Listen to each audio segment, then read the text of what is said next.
हरे कृष्णा। सभी भक्तों का स्वागत है आज से संध्याकालीन भक्ति दिश क्लास में। हम लोग प्रभुपाद आश्रय का चौथा अध्याय कर रहे हैं जो आसुरी गुणों के ऊपर है। आसुरी गुण, आसुरी प्रवृत्ति, आसुरी कार्य, आसुरी मानसिकता क्या होता है उसके बारे में हम चर्चा कर रहे थे। तो हम लोगों ने 2 पॉइंट के ऊपर चर्चा किया था। आसुरी गुण क्या होते हैं, जो शास्त्रों को नहीं मानते हैं, जो विधि विधानों को, नियमों को, शास्त्रों के नियमों को नहीं मानते, वे असुर होते हैं। और उनमें क्या गुण होते हैं, वे घमंडी होते हैं, उनमें क्रोध होता है, कठोरता होती है। इस प्रकार के अलग अलग गुण हमने पढ़ा और उसके ऊपर चर्चा भी किया। तो आज हम लोग आसुरी मानसिकता के ऊपर चर्चा करेंगे। आसुरी मानसिकता, आसुरी दर्शन मतलब उनकी सोच, उनका फिलॉसफी क्या होता है, उनके कार्य क्या होते हैं, तो ये सब उनकी योजनाएं क्या होती है, इन सब के ऊपर अभी हम, और आसुरिक धार्मिक अनुष्ठान कैसे मनाते हैं। तो इस वजह ये तो बहुत डेंजर है। तो इसमें पता चल जाएगा कि हम भी इसी में इसी कैटेगरी में आते हैं। ओके, तो आज हम इसको करते हैं, आसुरी मानसिकता के ऊपर हम चर्चा करते हैं। तो चर्चा प्रारंभ करने से पहले हम मंगलाचरण कर लेते हैं। ओम अज्ञानतिमिरान्धस्य ज्ञानाञ्जनशलाकया चक्षुरुन्मीलितं येन तस्मै श्री गुरुवे नमः। नमो ओम विष्णुपादाय कृष्णप्रेष्ठाय भूतले श्रीमते भक्तिवेदांत स्वामिनिति नामिने नमस्ते सरस्वती गौरवाणी प्रचारिणे निर्विशेष शून्यादि पाश्चात्य देशकारिणे वंशा कल्पतरुभ्यश्च कृपा सिन्धुभैव च पतितानां पावनेभ्यो वैष्णवेभ्यो नमो नमः। जय श्री कृष्ण चैतन्य प्रभु नित्यानंद श्री अद्वैत गदाधर शिवासादि गौर भक्तवृंदा। हरे कृष्णा कृष्णा कृष्णा हरे हरे, हरे राम राम राम हरे हरे। मंगलाचरण की जाए।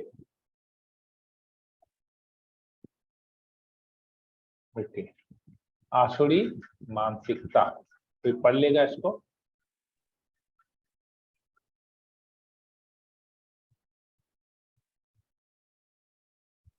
प्रभु जी मैं पढ़ लूं? हाँ पढ़ लीजिए।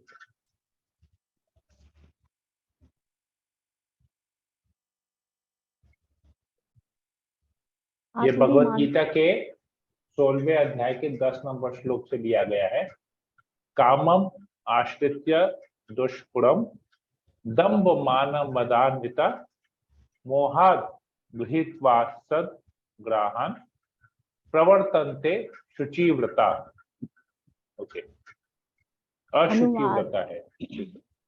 अनुवाद: कभी ना संतुष्ट होने वाले काम का आश्रय लेकर तथा गर्व के मद एवं मिथ्या प्रतिष्ठा में डूबे हुए आसुरी लोग इस तरह मोहग्रस्त होकर सदैव क्षणभंगुर वस्तुओं के द्वारा अपवित्र कर्म का व्रत लिए रहते हैं।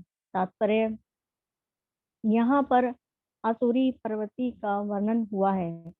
असुरों में काम कभी तृप्त नहीं होता। वे भौतिक भोग के लिए अपनी अतृप्त इच्छाएं बढ़ाते चले जाते हैं।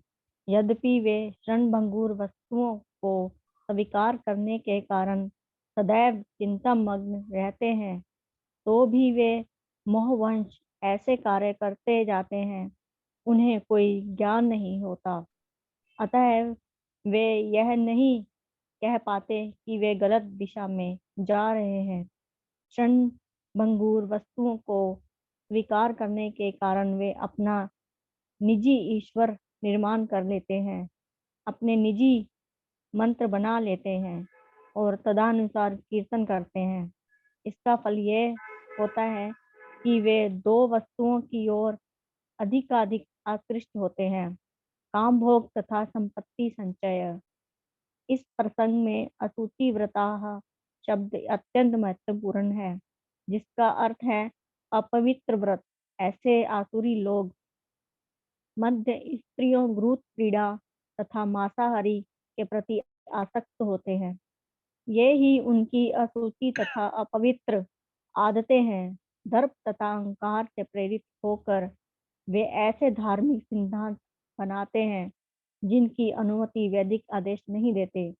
यद्यपि ऐसे असुरी लोग अत्यंत निंदनीय होते हैं, लेकिन संसार में कृत्रिम साधनों से ऐसे लोगों का झूठा सम्मान किया जाता है। यद्यपि वे नरक की ओर बढ़ते रहते हैं, लेकिन वे अपने को बहुत बड़ा मानते हैं। प्रश्न: आसुरिक मानसिकता के कारण कौन कौन सी घृणित गतिविधियां होती हैं? हरे कृष्णा माता जी, बहुत बहुत धन्यवाद हरे पढ़ने कृष्ण। के लिए। ओके, तो बहुत सुंदर बातें यहाँ पर बताई गई, एकदम सटीक, क्योंकि भगवत गीता का श्लोक है, प्रभुपाद जी ने तात्पर्य लिखा है इसका। तो इसमें क्या उदाहरण हम दे सकते हैं कि जो लोग अपवित्र व्रत करते हैं, अपने स्वयं धार्मिक सिद्धांत बनाते हैं, इसका उदाहरण क्या है?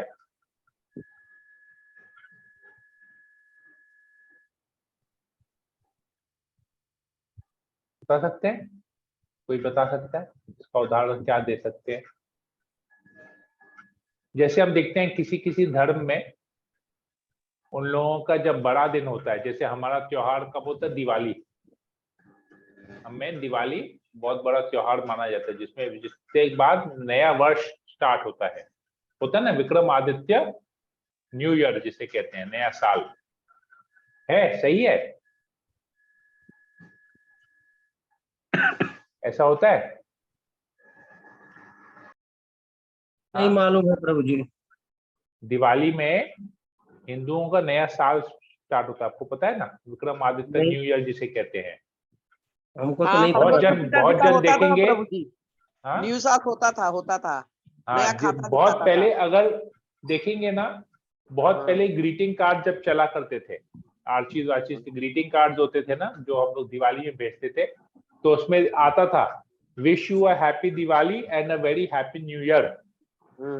तो मैं भी सोचता था यार, दिवाली में नया साल बोल रहा है, नया साल तो 1 जनवरी को होगा, ये लोग नवंबर में नया साल बोल देते हैं, समझ में नहीं आता। तब बाद में मुझे पता चला कि ये हम लोग का हिंदू का कैलेंडर क्या है, पंचांग क्या है? विक्रमादित्य राजा ने ये पंचांग स्टार्ट किया था, तो इसलिए उसको कहते हैं विक्रमादित्य न्यू ईयर। दिवाली में आप किसी से भी पूछेगा वो बता देगा। तो ये है, तो हमारा जैसे नया साल या हमारा जो फेस्टिवल होता है वो दिवाली फेस्टिवल होता है, सबसे बड़ा फेस्टिवल उसे माना जाता है। उसी प्रकार दूसरे धर्मों में भी कुछ ऐसे विशेष फेस्टिवल होते हैं। उस फेस्टिवल में क्या होता है, हम लोग भगवान की पूजा करते हैं, सुंदर सुंदर व्यंजन, मतलब प्योर वेजिटेरियन फूड बनाते हैं, भगवान को ऑफर करते हैं, दोस्तों में यारों में मिठाइयां बांटते हैं, खुशी का एक माहौल होता है। लेकिन दूसरों में देखेंगे मांसाहार करते हैं।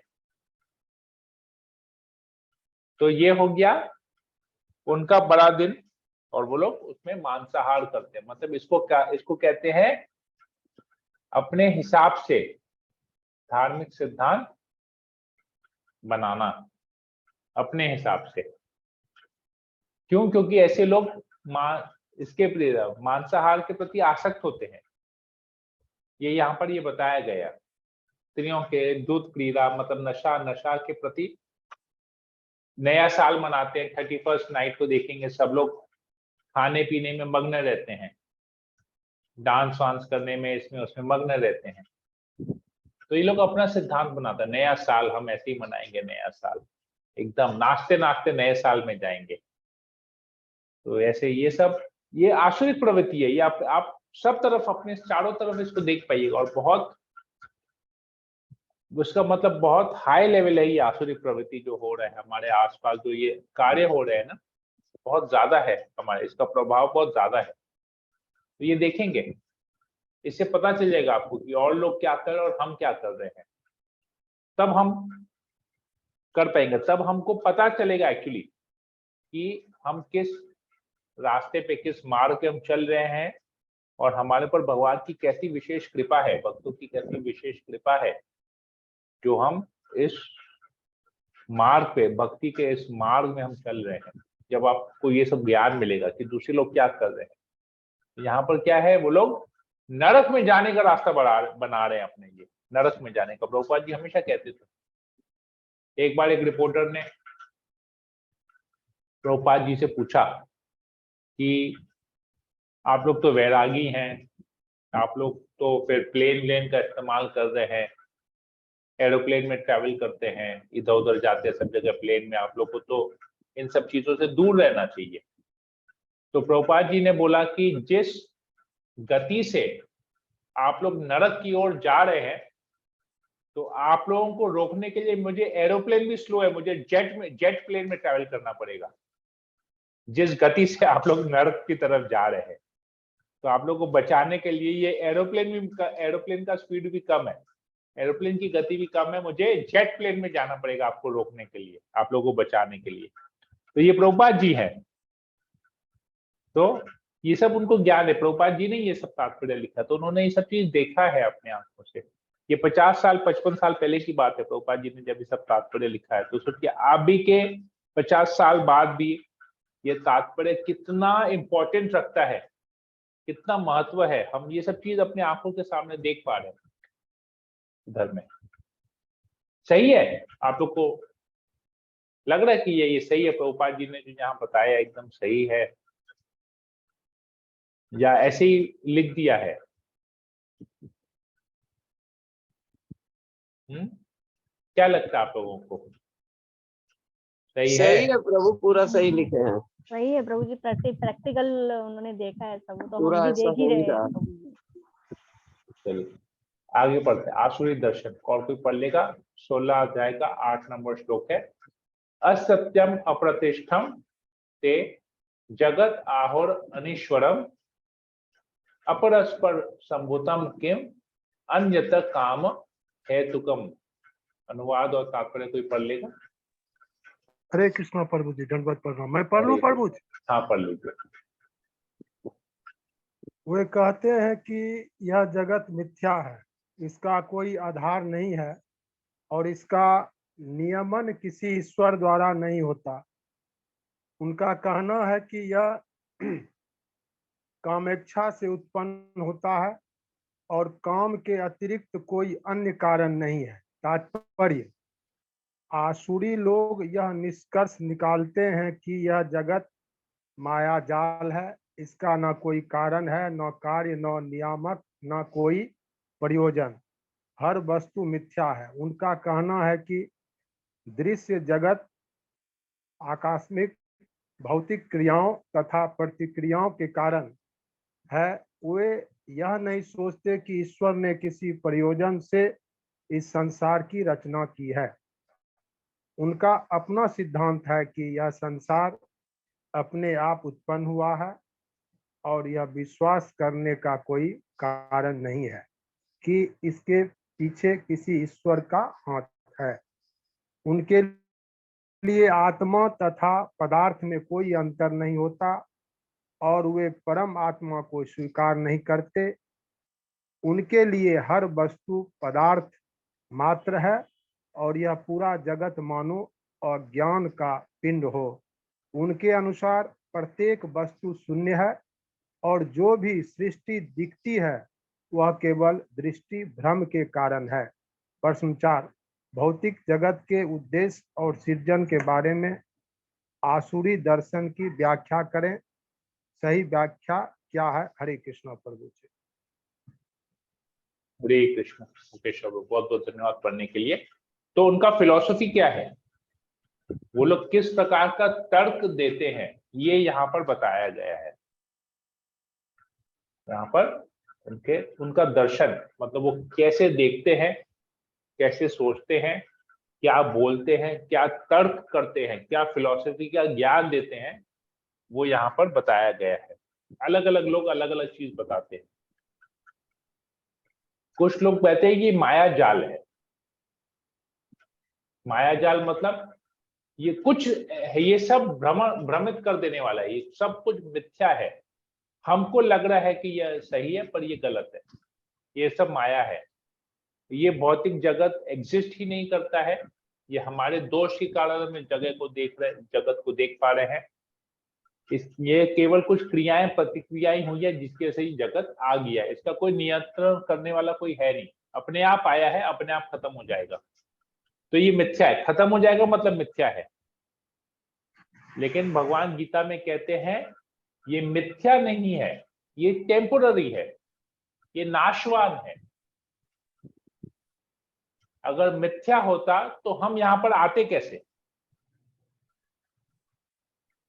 तो वो लोग कहते हैं मिथ्या, वो लोग का ये अज्ञान है, मिथ्या नहीं है। हाँ नाशवान है, टेम्पोररी है, परंतु मिथ्या नहीं है, गलत नहीं है। ये जगत एग्जिस्ट करता है, आगे चल के इसका सृजन होगा, सृजन होगा, फिर से सृष्टि होगी, सृष्टि होने के बाद वापस से सृजन होगा। तो मिथ्या मतलब गलत, झूठ नहीं है, ये जगत है लेकिन टेम्पररी है, नाशवान। तो उनका फिलॉसफी कहते हैं मिथ्या है ये जगत, पर एक्चुअली में मिथ्या नहीं है, टेम्पररी है। तो किसी ने इसकी रचना नहीं की है, अपने आप कुछ केमिकल रिएक्शन हुआ थे जिससे जगत आ गया, नहीं। भगवान नियंता है, कंट्रोलर है, क्योंकि कोई भी चीज बिगैर कंट्रोलर के नहीं चल सकता है। कोई भी चीज, मोटर गाड़ी भी जो एक मोटर है केवल, लेकिन उसको बनाने वाला भी, मोटर अपने आप नहीं चल सकता है, एक व्यक्ति चाहिए जो उस मोटर को बनाए ताकि वो चल सके। तो ये इतना बड़ा इंजन जो है, इतना बड़ा मशीनरी जो जगत में चल रहा है, वो कैसे चल रहा है? अपने आप नहीं चल रहा है, के पीछे ईश्वर का हाथ है। पर वो लोग ईश्वर को नहीं मानते हैं, परमात्मा को नहीं मानते हैं, अस्वीकार करते हैं। तो ये सब उनकी फिलॉसफी है। तो हर एक व्यक्ति को आप देखेंगे जो नास्तिक है, जो भगवान के ऊपर विश्वास नहीं करता है, जो परमात्मा के ऊपर विश्वास नहीं करता है, जो कहता है कि ये जगत मिथ्या है, ये सब इसी कैटेगरी के लोग आते हैं। ये जितने भी हैं ये सब आसुरिक इनका फिलॉसफी है। तो इनकी फिलॉसफी से हमको दूर रहना चाहिए। और एक बहुत बड़ा आप लोग अगर एक मेडिटेशन है, एक और निकला है फिलॉसफी जिसको ओशो कहते हैं, अगर आप लोगों ने नाम सुना होगा, OSHO, ओशो। ये बाहर के जगह में बहुत फेमस है, पाश्चात्य देश में, और अभी इंडिया में भी बहुत इसका प्रभाव हो रहा है। आप लोगों ने सुना है इसके बारे में? जी प्रभु जी, हम लोग सुने हैं, हम लोग के यहाँ पर हाँ, होता सुने है। हैं प्रभु। पहले जी ओशो प्रभु का जी। ही चक्कर में गए थे किताब खोजने। वो पहले जब बहुत हुआ ना डेंजर कोरोना फिलॉसफी है। उनका फिलॉसफी भी यहाँ पर बताया गया है। वो लोग का ये है, उनका कहना है कि यह काम इच्छा से उत्पन्न होता है और काम के अतिरिक्त कोई अन्य कारण नहीं है। तो वो लोग पूरी जीवन को केवल काम इच्छा के ऊपर में, मतलब सेक्स लाइफ के ऊपर में बेस करके पूरा इनका फिलॉसफी है। ये ओशो फिलॉसफी है, तो बहुत खतरनाक फिलॉसफी है ये, इससे बच के रहिए। मतलब एकदम डेंजर में डेंजर फिलॉसफी है ये। तो ये चीज इसके ऊपर है। वो लोग कहते हैं केवल काम इच्छा है, काम इच्छा से ही ये जगत बना ही है, काम इच्छा को पूरा करने के लिए। उनका ये फिलॉसफी है। ये बहुत डेंजर फिलॉसफी है। काम इच्छा के लिए ही ये जगत बना है। अपनी इच्छाओं को मत मारो, जो भी अब में काम इच्छा है, जो भी वासना है, उसको पूरी करो। ये जगत इसी इच्छाओं को पूरी करने के लिए बनाया गया है। तो ये लोग की फिलॉसफी ऐसी कहती है, बोले काम इच्छा पूरी करते करते आपको मोक्ष मिल जाएगा। उनका फिर ये फिलॉसफी है। सोचिए कितना डेंजर है ये फिलॉसफी, काम इच्छा से मोक्ष मिलेगा। ये बहुत डेंजर है। तो ऐसे लोग, ये तो बहुत हाई लेवल का, मतलब बहुत डेंजरस आसुरिक फिलॉसफी है। अब इनके कार्य क्या है? अब सब इनका फिलॉसफी सुने हैं, तो लोग कैसे कार्य करते हैं उसके बारे में भी हम पढ़ते हैं। ये 9वां नंबर श्लोक आता है। एताम दृष्टम अवष्टभ्य नष्टात्मानो अल्प बुद्धया प्रभुवंत्य उग्र कर्माण क्षया जगतो अहिता। ओके, कोई अनुवाद तात्पर्य पढ़ लेगा? हरे कृष्णा प्रभु जी, दंडवत प्रणाम। हरे कृष्णा। तो पढ़ लीजिए। ऐसे निष्कर्षों का अनुगमन करते हुए आसुरी लोग, जिन्होंने आत्मज्ञान खो दिया है और जो बुद्धिहीन है, ऐसे अनुपयोगी एवं भयावह कार्यों में प्रवृत्त होते हैं जो संसार का विनाश करने के लिए होता है। तात्पर्य, आसुरी लोग ऐसे कार्यों में व्यस्त रहते हैं जिससे संसार का विनाश हो जाए। भगवान यहाँ कहते हैं कि वे कम बुद्धि वाले हैं, भौतिकवादी जिन्हें ईश्वर का कोई बोध नहीं होता, सोचते हैं कि वे प्रगति कर रहे हैं, लेकिन भगवत गीता के अनुसार वे बुद्धिहीन तथा समस्त विचारों से शून्य होते हैं। वे इस भौतिक जगत का अधिक से अधिक भोग करने का प्रयत्न करते हैं, अतएव इंद्रिय तृप्ति के लिए कुछ न कुछ नया आविष्कार करते रहते हैं। ऐसे भौतिक आविष्कारों को मानव सभ्यता का विकास माना जाता है, लेकिन इसका दुष्परिणाम यह होता है कि लोग अधिकाधिक हिंसक तथा क्रूर होते जाते हैं। वे पशुओं के प्रति क्रूर हो जाते हैं और अन्य मनुष्यों के प्रति भी। उन्हें इसका कोई ज्ञान नहीं है कि एक दूसरे से किस प्रकार व्यवहार किया जाए। आसुरी लोगों में पशुवध अत्यंत प्रधान होता है। ऐसे लोग संसार के शत्रु समझे जाते हैं, क्योंकि वे अंततः ऐसा आविष्कार कर लेंगे या कुछ ऐसी सृष्टि कर देंगे जिससे सबका विनाश हो जाए। अप्रत्यक्ष यह श्लोक नाभिकीय अस्त्रों के आविष्कार की पूर्व सूचना देता है, जिसका आज सारे विश्व को गर्व है। किसी भी क्षण युद्ध हो सकता है और ये परमाणु हथियार विनाश लीला उत्पन्न कर सकते हैं। ऐसी वस्तुएं संसार के विनाश के उद्देश्य से ही उत्पन्न की जाती है और यहाँ पर इसका संकेत किया गया है। ईश्वर के प्रति अविश्वास के कारण ही ऐसे हथियारों का आविष्कार मानव समाज में किया जाता है। वे संसार की शांति तथा संपन्नता के लिए नहीं होते। प्रश्न 5, असुरों के अनुसार प्रगति क्या है? यह प्रगति किन समस्याओं का निर्माण कर देती है? हरे कृष्णा। बहुत बहुत धन्यवाद राजू को पढ़ने के लिए। तो उनके कार्यकलाप क्या है यहाँ पर? भगवान कहते हैं वे बुद्धिविहीन होते हैं। बुद्धिहीन, उनमें बुद्धि नहीं होती है। तो सोच लीजिए, आत्मज्ञान खो देते हैं, बुद्धिहीन हो जाते हैं। तो हमको कितना जरूरी है कि हमको आत्मज्ञान हो कि हम भगवान के नित्य दास हैं।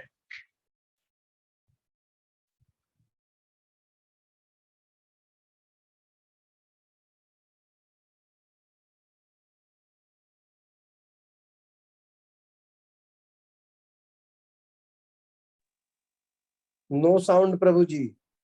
हाँ, ओके। तो यहाँ पर इन्होंने आत्मज्ञान खो दिया है, बुद्धिहीन हो गए, भगवान कहते हैं।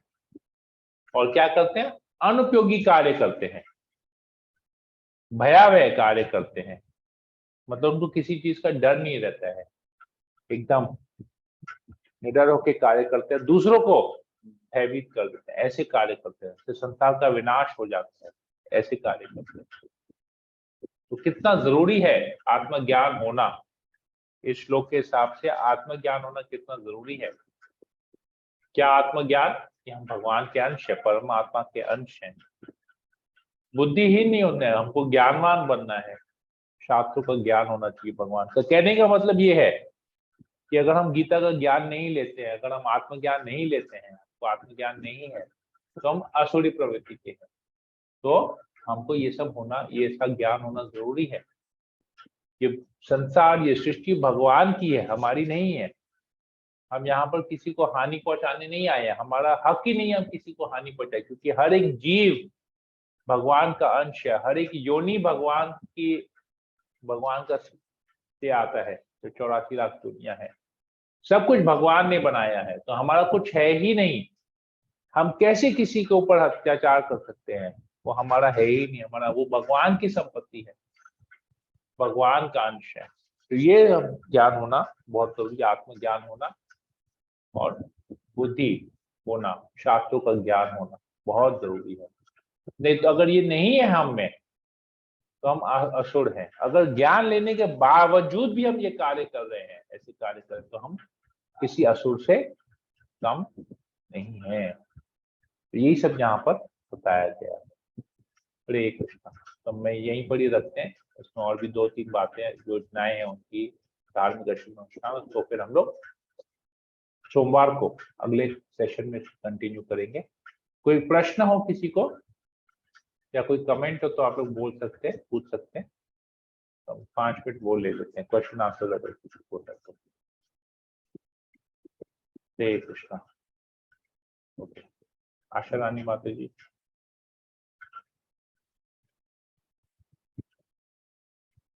नहीं प्रभु जी, क्लियर है, क्योंकि ये सब प्रैक्टिकल देख रहे हैं सामने, आजकल हो रहा है सब।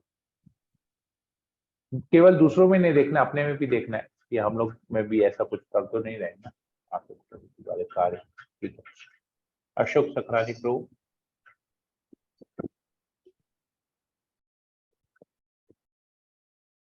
क्योंकि हम लोग बहुत जल्दी दूसरों में दोष देखते हैं, अपने में हमको दिखता नहीं है। तो ये सब पहले अपने में देखना है कि हम ऐसा कर रहे हैं कि नहीं, ये बहुत जरूरी है। ममता मई यशोमती माता की। हरे कृष्ण प्रभु। कुछ पूछना है या कुछ पूछना है? हाँ, क्या बोले? मैं बोला कुछ पूछना है या कुछ बोलना है? ओशो धारा प्रश्न पे है। जब जब पहले में हुआ था ना, तो हम इसका बुक लाए थे खरीद कर, लेकिन उसके बारे में पता नहीं था। ये बोला क्या भगवान मर गए, हमको यही समझ में नहीं आया कि किस लिए बोला ये बात। एक बुक इसका था ओशो का, हम ले आए थे, वो गोविंद भवन में मिला था हमको। उसका बुक का फिलोसफी नहीं समझ में आया, तो उसका सुनते थे, लेकिन इतना ये तो आज डिटेल्स में पता चला इसका थिंकिंग क्या था। मुकेश शॉ प्रभु। क्लियर है प्रभु जी, हरे कृष्ण। प्रीति सिंह माता जी।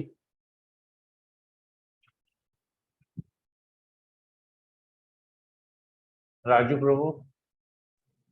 हरे कृष्ण प्रभु जी। यस, क्या प्रश्न था प्रभु जी?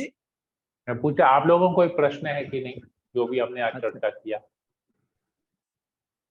अच्छा प्रभु जी, मान लीजिए कि कोई भक्त है या भक्त बनने का प्रयास कर रहा है, मगर उसके अंदर साधक है, अभी भी भक्त आसुरी करने का प्रयास कर रहे, मतलब साधक है जी।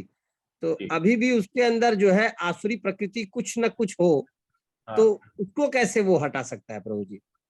ओके, आसुरी इसका प्रकृति इसका माने उपाय, तो इसका उपाय भी गीता में दिया गया है। ये इसका उपाय भी गीता में दिया गया है। क्या उपाय दिया गया है आपको पता है? भगवान स्वयं कहते हैं। इसके ऊपर एक श्लोक है, मैं श्लोक बताऊं क्या आपको? जी प्रभु। भगवत गीता में अपिचेतु दुराचारो, अपिचेतु दुराचारो भजते माम अनन्य भाग, अनन्य भाग साधुरेव समन्तव्य। 9वां अध्याय का है। हाँ, 9वें अध्याय का 30 नंबर श्लोक है ये। ठीक है, इसमें भगवान क्या कहते हैं? अगर आपके पास गीता है ना घर पे, आप एक बार उसको खोलेंगे? जी खोले प्रभु जी। हाँ खोलिए ना, 9वें अध्याय का 30 नंबर श्लोक है।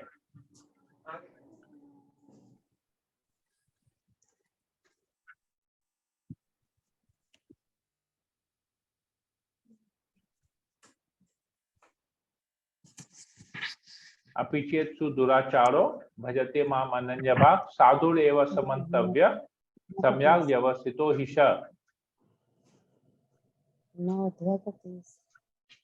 इसका आप एक बार अनुवाद पढ़िए। 9.30।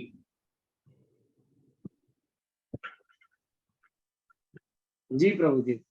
आप इसका अनुवाद पढ़िए। अपि चेते श्लोक मत पढ़िए, श्लोक मैंने पढ़ लिया, आप अनुवाद पढ़िए। यदि कोई जघन्य से जघन्य कर्म करता है, किंतु यदि वह भक्ति में रत रहता है, तो उसे साधु मानना चाहिए, क्योंकि वह अपने संकल्प में अडिग रहता है। हाँ ठीक है, अब इसको एक बार समझते हैं। समझ में आया? जी प्रभु जी, समझ गए। हाँ समझ गए प्रभु जी। अब ऐसा क्यों ऐसा समझना चाहिए? इसको प्रभुपाद जी ने समझाया है। देखिए अब आप उसका तात्पर्य पढ़िए, प्रभुपाद जी उसमें क्या बताते हैं। इस श्लोक का सुदुराचार शब्द अत्यंत महत्वपूर्ण है, अतः हमें इसे ठीक से समझना होगा। जब मनुष्य बद्ध रहता है तो उसके दो प्रकार के कर्म होते हैं। प्रथम बद्ध अद्वितीय स्वाभाविक, जिस प्रकार शरीर की रक्षा करने का समाज करने या समाज तथा राज्य के नियमों का पालन करने के लिए तरह तरह के कर्म करने होते हैं, उसी प्रकार से बद्ध जीवन के प्रसंग में भक्तों के लिए कर्म होते हैं जो बद्ध कहलाते हैं।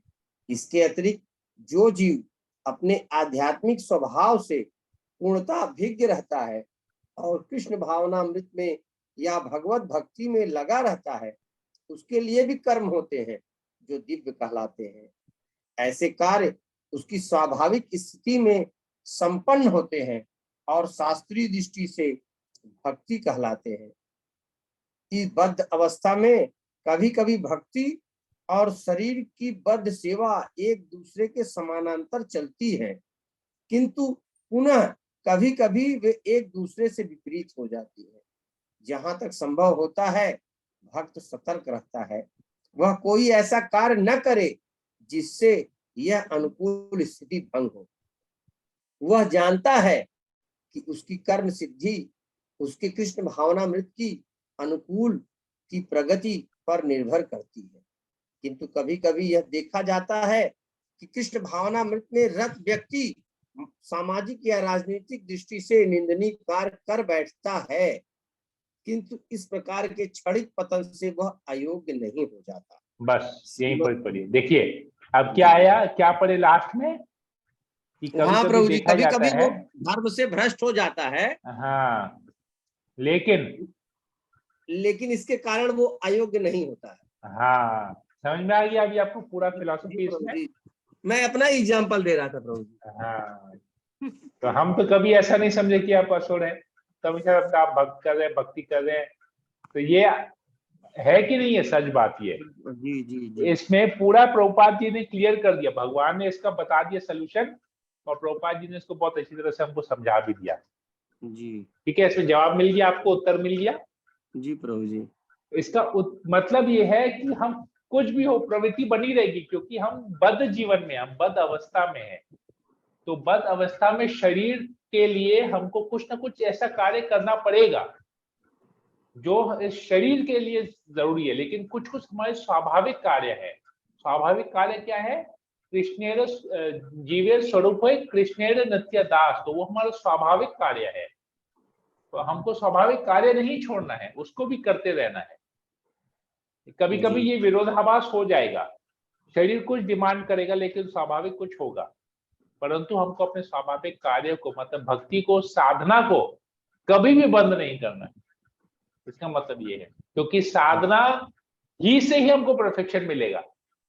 क्योंकि हमारे तो प्रभु, हमने तो बहुत अनेक जन्म लिए हैं, तो वो इतने सारे जन्मों का कुछ तो असर तो रहेगा ना हमारी प्रवृत्ति में, हमारी चेतना में, मानसिकता में कुछ तो कुछ रहेगा। वो धुलेगा ही भक्ति से। जितनी ज्यादा साधना करेंगे उतना ज्यादा वो साफ होगा। तो ये चलते रहेगा ऐसा। ठीक है प्रभु, जी प्रभु जी, एकदम क्लियर हो गया? कोई डाउट इसमें? नहीं प्रभु जी, एकदम क्लियर। चलिए ठीक है, आपकी वजह से हमारा भी एक रिवीजन हो गया। बहुत बहुत धन्यवाद प्रभु। ओके, आपकी वजह से क्या? राजू आपकी प्रभु तो वजह से हम हमेशा लोग ना का पूरा रिवीजन ही नहीं सर, पूरा पूरा हम लोग का वही सिस्टम ही चेंज हो रहा है। चलिए बहुत अच्छा है। ओके, राखी जायसवाल माता जी। प्रभु, राजू हाँ। प्रभु को डाउट हमेशा रहता है, आप इतना भक्ति करती हैं, ऐसे कैसे बोल देती हैं आपको कभी मोक्ष नहीं मिलेगा, आपको कभी मुक्ति नहीं मिलेगा। अरे बद्ध जीव है, गलती तो करेंगे ही, भगवान थोड़ी है कि ये मेरे को टोकता रहता है। तब ये पता चल गया ना क्यों ऐसा हो रहा है, सिस्टम पता चल गया क्यों ऐसा हो रहा है। राखी जायसवाल माता जी, आपको कुछ पूछना है और कुछ बोलना है?